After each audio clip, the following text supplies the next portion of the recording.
하나님 말씀은 마태복음 28장 1절부터 20절까지입니다.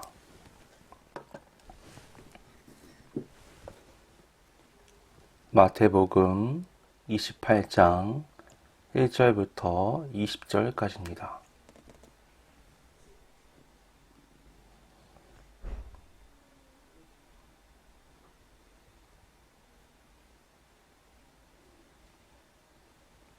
봉독하겠습니다. 안식일이 다 지나고 안식 후 첫날이 되려는 새벽에 막달라 마리아와 다른 마리아가 무덤을 보려고 갔더니 큰 지진이 나며 주의 천사가 하늘로부터 내려와 돌을 굴려내고 그 위에 앉았는데 그 형상이 번개 같고 그 옷은 눈같이 희거늘 지키던 자들이 그를 무서워하여 떨며 죽은 사람과 같이 되었더라. 천사가 여자들에게 말하여 이르되 너희는 무서워하지 말라. 십자가에 못 박히신 예수를 너희가 찾는 줄을 내가 아노라. 그가 여기 계시지 않고 그가 말씀하시던 대로 살아나셨느니라. 와서 그가 누우셨던 곳을 보라. 또 빨리 가서 그의 형제들에게 이르되 그가 죽은 자 가운데서 살아나셨고 너희보다 먼저 갈릴리로 가시나니 거기서 너희가 배우리라 하라. 보라, 내가 너희에게 일렀느니라 하거늘. 그 여자들이 무서움과 큰 기쁨으로 빨리 무덤을 떠나 제자들에게 알리려고 다름질할세. 예수께서 그들을 만나 이르시되 평안하냐 하시거늘. 여자들이 나아가 그 발을 붙잡고 경배하니 이에 예수께서 이르시되 무서워하지 말라. 가서 내 형제들에게 갈릴리로 가라 하라. 거기서 나를 보리라 하시니라. 여자들이 갈 때 경비병 중 몇이 성에 들어가 모든 된 일을 대제사장들에게 알리니 그들이 장로들과 함께 모여 의논하고 군인들에게 돈을 많이 주며 이르되 너희는 말하기를 그의 제자들이 밤에 와서 우리가 잘 때에 그를 도둑질하여 갔다 하라. 만일 이 말이 총독에게 들리면 우리가 권하여 너희로 근심하지 않게 하리라 하니 군인들이 돈을 받고 가르친 대로 하였으니 이 말이 오늘날까지 유대인 가운데 두루 퍼지니라. 11 제자가 갈릴리에 가서 예수께서 지시하신 산에 이르러 예수를 배웁고 경배하나 아직도 의심하는 사람들이 있더라. 예수께서 나와 말씀하여 이르시되 하늘과 땅의 모든 권세를 내게 주셨으니 그러므로 너희는 가서 모든 민족을 제자로 삼아 아버지와 아들과 성령의 이름으로 세례를 베풀고 내가 너희에게 분부한 모든 것을 가르쳐 지키게 하라. 볼지어다 내가 세상 끝날까지 너희와 항상 함께 있으리라 하시니라. 아멘. 오늘은 부활절입니다. 예수님께서 부활하신 날을 기념하여 지키는 절기죠. 기독교 신앙에 있어서 가장 중요한 절기를 하나 꼽아보라 그러면 바로 부활절이라고 대부분 말할 것입니다. 그 이유는 부활이 우리의 모든 신앙이 의미 있음을 나타내는 증거가 되기 때문이죠. 부활이 있기에 예수님의 십자가의 죽음은 인류의 죄를 대속하는 구원의 역사가 될 수 있습니다. 만약에 부활이 없다고 하면 예수님은 그저 억울한 누명을 쓰고 비참한 최후를 맞이한 한 랍비에 불과한 거죠. 그리고 제자들은 모든 것을 버리고 예수님을 따랐다가 허무한 결과 앞에서 본래 삶으로 되돌아갔을 겁니다. 그리고 아마도 먼 훗날 그때를 떠올리며 하나의 해프닝으로 여겼겠죠. 소설이나 영화를 보다 보면 마치 퍼즐을 맞추는 것처럼 이야기가 전개될 때가 있습니다. 가장 마지막에 남은 한 조각이 나오기 전에는 앞에 있는 모든 것들이 뭔가 자연스럽지 않고 수수께끼 같은 느낌을 받을 때가 있거든요. 마지막에 있는 그 퍼즐을 맞출 때 앞에 있는 모든 이야기가 이해가 되는 겁니다. 예수님의 부활이 마치 그렇습니다. 예수님의 부활을 체험한 제자들은 그동안에 하셨던 예수님의 그 모든 말씀과 행동이 그제서야 이해가 되는 거죠. 그 모든 수수께끼가 풀리는 겁니다. 부활을 염두하고 바라보면 지났던 예수님의 모든 말씀이 완전하게 이해되는 거죠. 부활을 기점으로 해서 인류의 역사는 대전환을 맞이합니다. 하나님의 창조 세계는 사람의 죄로 인해 파괴되고 있었습니다. 인류의 역사가 그것을 증명하죠. 여러분, 세계는요, 단 한순간도 다툼을 멈춘 적이 없습니다. 가인의 살인을 시작으로 해서 인류는 계속해서 살인을 저질러 왔습니다. 여러분, 그런 생각 해보셨나요? 1년 365일 중에 살인이 일어나지 않는 날이 있는가? 우리나라만 한정해서 보면요, 2020년 기준으로 한 해에 살인 범죄가 총 805건 있었습니다. 이 범죄라는 말은 반드시 살인으로 이어진 건 아니지만 포함해서 살인을 목적으로 한 범죄를 살인 범죄라고 합니다. 1년이 365일이니까 2배가 넘는 거예요. 하루에 2건 이상꼴로 살인 범죄가 일어난 겁니다.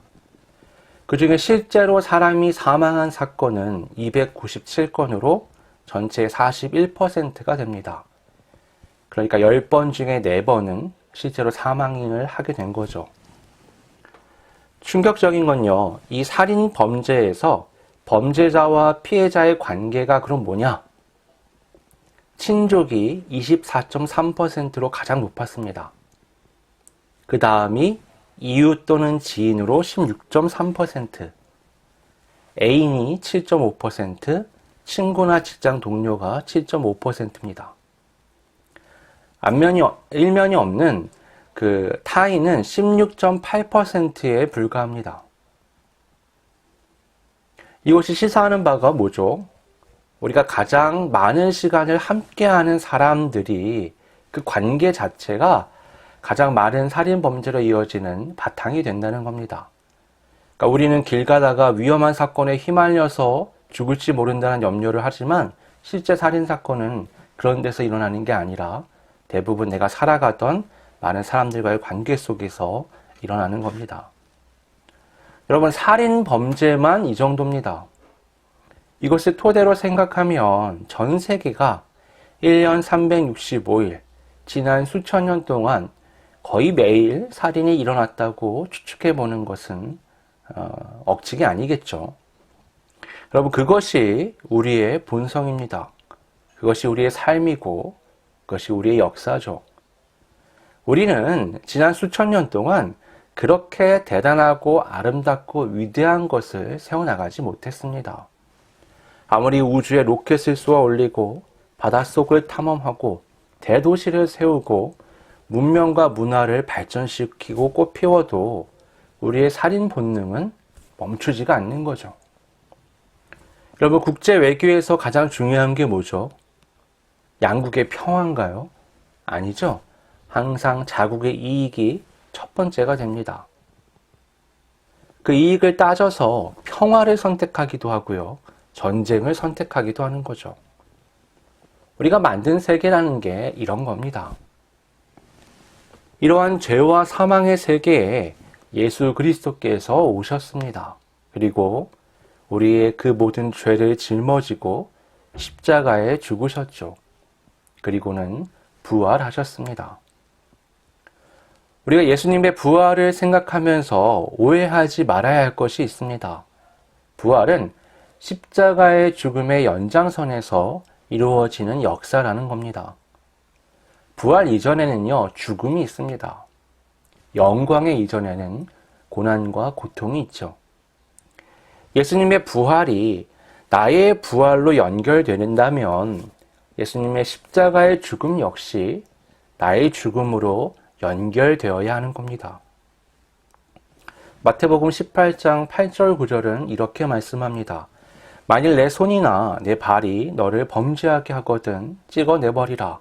장애인이나 다리 저는 자로 영생에 들어가는 것이 두 손과 두 발을 가지고 영원한 불에 던져지는 것보다 나으니라.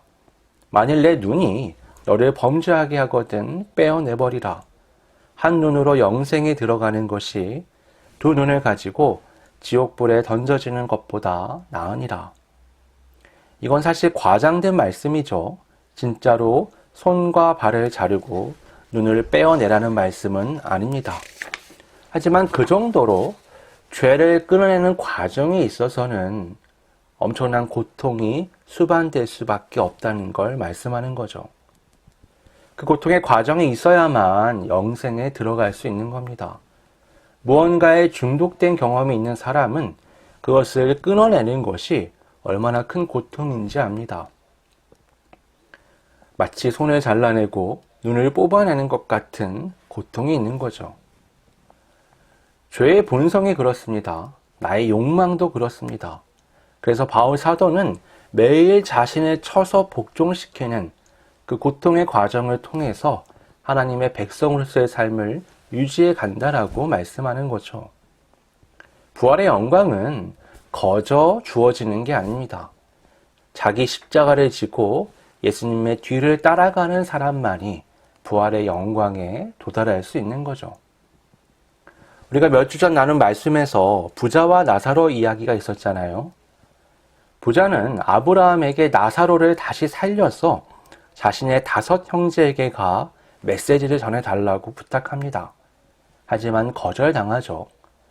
아브라함은 그 이후로 이미 모세를 비롯한 선지자들이 메시지를 전했다라고 말합니다. 만약에 그들의 말을 듣지 않는다면 죽은 사람이 다시 살아난다고 해도 절대 듣지 않을 것이다 라고 말하죠. 여러분, 우리는 기억해야 합니다. 아담과 하와가 하나님을 보지 못해서 말씀을 믿지 못한 게 아닙니다.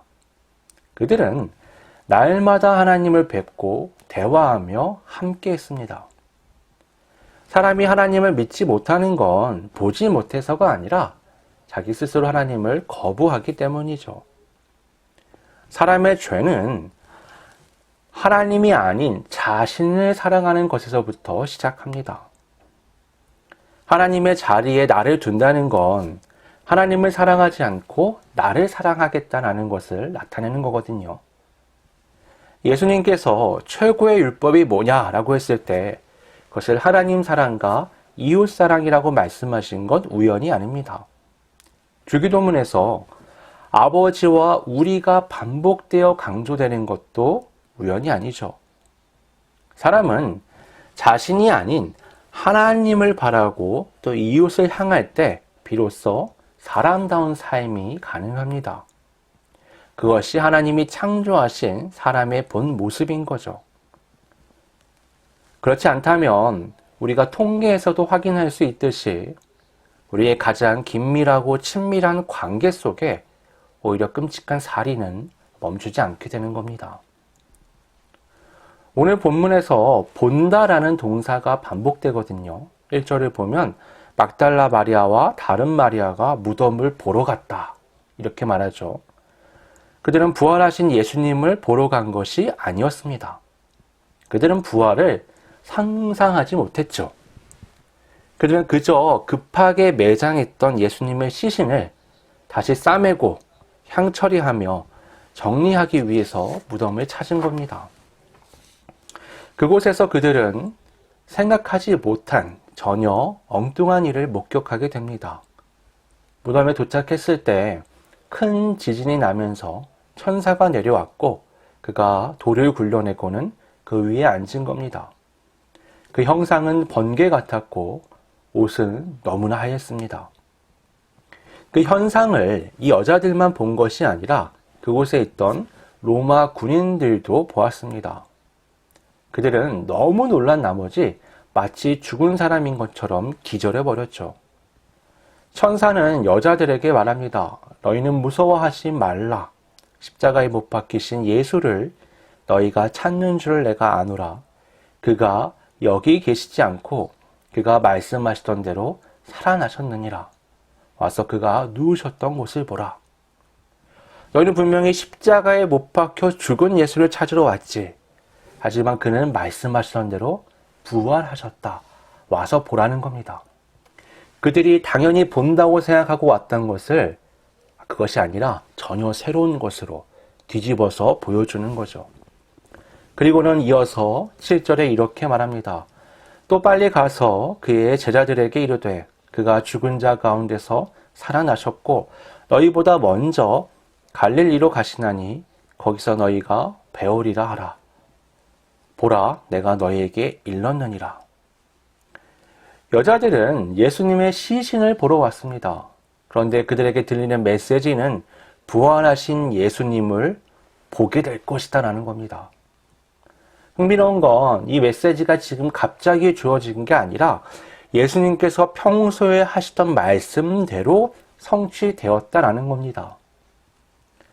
천사가 하는 말의 핵심에는요, 우리가 육체의 눈으로 보는 것보다 주님께서 하시는 말씀이 우리가 무언가를 판단하는 데 있어서 중요한 이유가 된다는 것을 가르쳐 줍니다. 천사를 만난 여자들은 무서움과 기쁨의 어떤 복합적인 감정 상태로 제자들을 향해서 달렸습니다. 그러다가 예수님을 만났죠. 예수님은 그녀들에게 평안하냐라고 인사를 하십니다. 이 장면이 너무 인상적이었는데 이 평안하냐라는 건 원어로 카이로라고 하거든요. 근데 이게 그냥 평소에 하는 인사말이에요. 우리로 치면은 안녕 같은 겁니다. 여자들에게 예수님을 만난 건 너무나 뜻밖의 놀라운 기적이죠. 그러나 예수님은 마치 어제 만난 사람을 오늘 다시 만나는 것처럼 평안하냐? 안녕했냐? 라고 인사하시는 겁니다. 예수님에게 이 모든 건 너무 당연한 거예요. 자신이 평소에 그토록 말씀하고 강조하시던 일들이 실제로 이루어진 것 뿐입니다.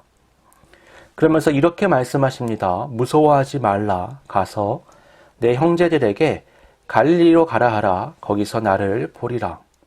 이번에도 본다와 또 말씀이 함께 나타나죠.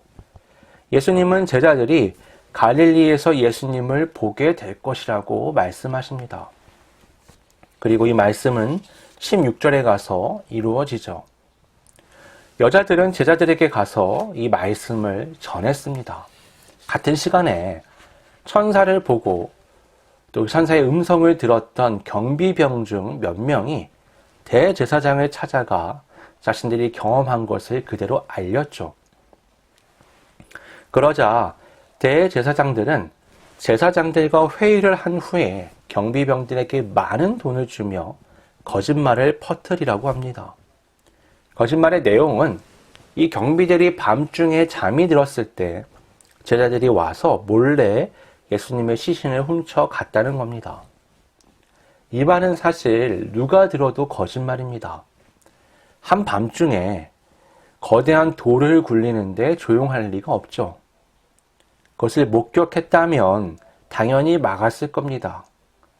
만약에 너무 깊게 잠이 들어서 그것을 보지 못했다면 제자들이 훔쳐갔다는 것도 알 수가 없겠죠. 그러니 자고 있는 중에 곧 보지 못해서 아무것도 할 수 없는 그때에 제자들, 곧 특정인이 훔쳐갔다는 말은 앞뒤가 잘 안 맞는 거죠. 그럼에도 이 거짓말은 효과가 꽤 좋았습니다. 왜냐하면 사람들은 예수님께서 부활하셨다, 천사가 내려와서 돌을 굴렸다 라는 것을 더 믿지 못했기 때문입니다. 사람들은요, 사실을 믿는 게 아니라 믿고 싶은 걸 믿습니다. 오늘날 왜 이렇게 양극화가 심각하죠? 같은 사실을 두고도 왜 그렇게 해석이 극명하게 차이가 나는 걸까요? 사람은 사실 있는 그대로 보지 못합니다. 모두 자신이 채색을 하고 그것을 사실로 받아들이죠. 뱀 같은 교활한 자들은 그러한 사람들의 심리를 이용할 줄 압니다. 본문에 나오는 대제사장 같은 사람들이 그런 사람들이죠. 그들은 분명한 사실을 보고받았음에도 불구하고 그것을 왜곡시켜서 전혀 엉뚱한 거짓말을 퍼뜨립니다. 그들은 자신들의 거짓말에 허점이 있음을 알면서도 그것이 효과가 있을 것을 알았죠. 그들은 제사장들입니다. 하나님의 기름 부음을 받은 메시아를 예표하는 자들이죠. 그들은 이스라엘의 죄를 사하는 제사를 주관하는 성직자들입니다. 그런 그들이 인류의 죄를 대속하는 하나님의 진정한 기름 부음 받으신 메시아의 역사를 실시간으로 보고받았음에도 불구하고 계획적인 거짓말로 사람들을 속였습니다.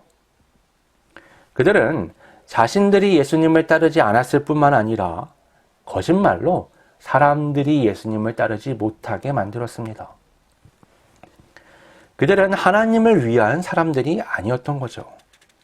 그들은 하나님이 주신 이 성직과 이 성전에 있는 제사 제도를 이용해서 자신의 욕망을 실현하는 실제로는 죄인들이었습니다. 예수님의 말씀대로 제자들은 갈릴리에서 예수님을 만나게 됩니다. 17절은 이렇게 말씀합니다. 예수를 배웠고 경배하나 아직도 의심하는 사람들이 있더라. 바로 앞에서 예수님을 보고 있는 그 순간에도 그들 중 누군가는 의심하고 있었습니다. 이게 바로 사람이죠. 우리는 보고 싶은 것을 봅니다. 그렇게 예수님이 부활하시고 눈앞에 있어도 그것이 받아들여지지 않으면 의심하는 거죠. 사람은 겉사람의 눈으로 무언가를 보는 것이 아니라 사실은 속사람의 눈으로 무언가를 보는 겁니다. 아무리 진실을 목격해도 얼마든지 정반대로 이해하고 받아들일 수 있는 거죠. 그것이 우리가 그토록 신뢰하는 눈으로 보고 믿는다는 논리의 허점인 겁니다. 우리는 사실 보는 그대로 믿지 못합니다. 그러므로 예수님은 보는 것에 의의를 두지 않으십니다. 예수님은 항상 말씀에 초점을 두십니다. 18절부터 20절은 이렇게 말씀합니다.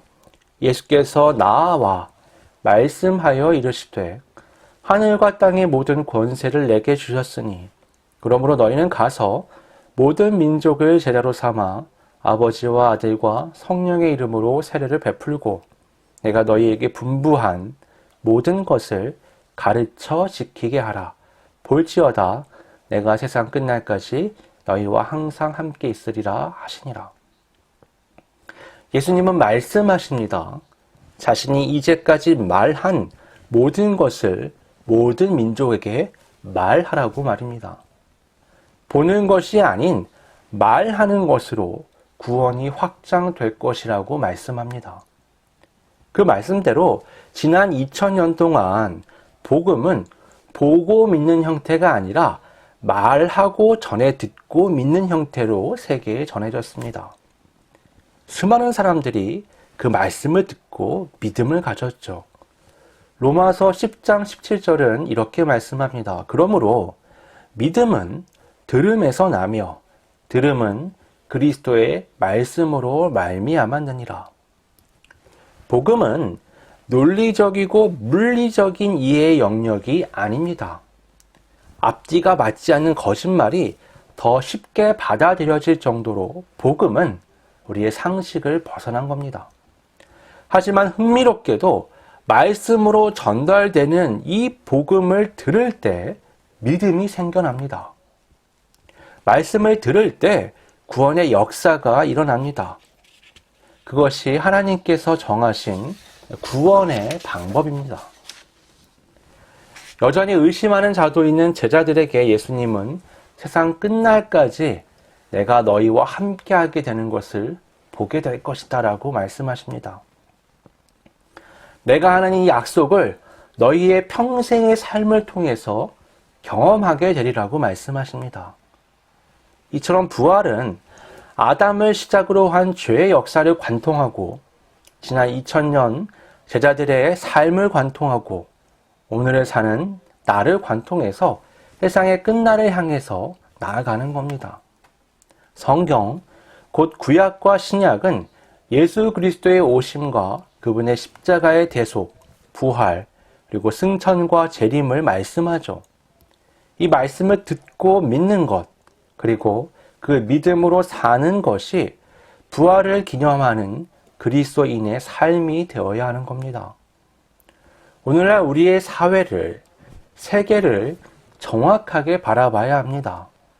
우리가 주장하는 그런 정치, 경제, 교육, 문화의 그 어떤 것도 우리의 죄로 물든 이 세계를 건강하게 만들지 못합니다. 그 모든 주장은 허상입니다. 신기루 같은 거예요. 속지 말아야 합니다. 크게 의미를 두지 마십시오. 그것들은 사실이 아닙니다. 우리는 영혼의 눈을 떠야 합니다. 그리고 현실을 직시해야 합니다. 성경의 관점을 따라서 세계를 바라보며 흐름을 읽어야 합니다. 그리고 세상의 끝날까지 나와 함께 하신다는 그 예수님을 바라보면서 오늘을 살아야 합니다. 부활이 없는 세상의 삶의 방식이 아니라 부활이 있는 하나님의 나라의 삶의 방식으로 자신의 삶을 바라보고 세계를 바라보며 오늘을 살아가는 우리 모두가 되기를 바랍니다. 기도하겠습니다.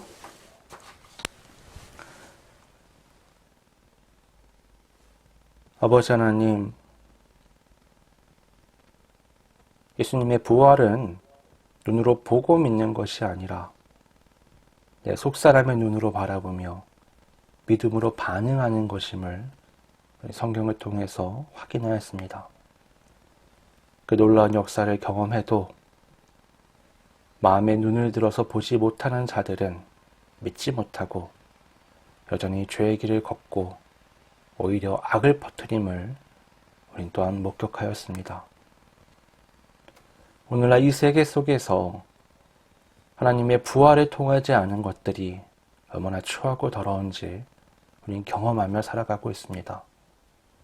살인이 끊이지 않는 이 저주받은 세상 속에서 부활의 소망을 안고 하나님의 눈으로 복음을 확장시켜 나가는 건강한 그리스도인의 삶을 살아갈 수 있도록 우리를 인도하여 주시옵소서. 예수님께서 부활하신 이날 그 부활의 감격을 안고 그 부활이 지난 우리의 역사를 관통하며 나를 관통했던 것처럼 다시 그 복음을 세상에 관통시키며 세상을 변화시켜 나가는 진정한 빛과 소금의 삶을 살 수 있도록 성령님 인도하여 주시옵소서. 거룩하신 예수님의 이름으로 기도드립니다. 아멘.